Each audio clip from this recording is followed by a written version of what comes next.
Today on the bench, I have a Rockman amp with quite a few issues in for repair.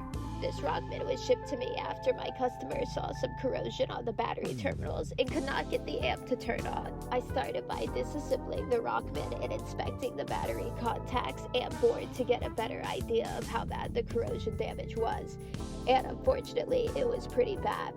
Corrosion is one of the most harmful things to electronics, causing a wide variety of issues, including damaging and degrading traces, preventing or impeding voltage from traveling, and complete degradation of wires. Corrosion is also something that, if not properly removed, can continue to linger and cause damage, even if the corrosion is no longer present to the naked eye.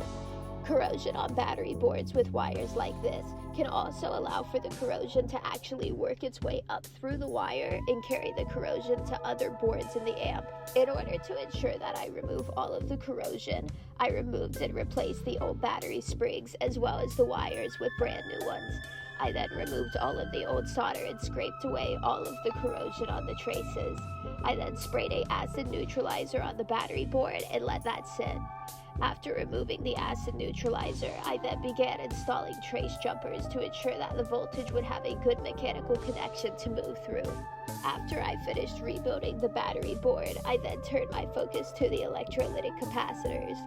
Electrolytic capacitors naturally will begin to fail with age.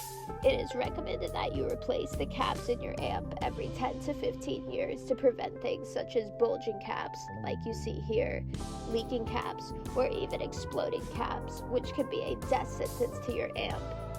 After replacing all of the capacitors, I then installed a fresh set of batteries, and this Rockman was back up and running. I post a wide variety of musical instrument repair content daily, so if you enjoyed today's video of seeing this Rockman repaired and restored, be sure to like and follow for more.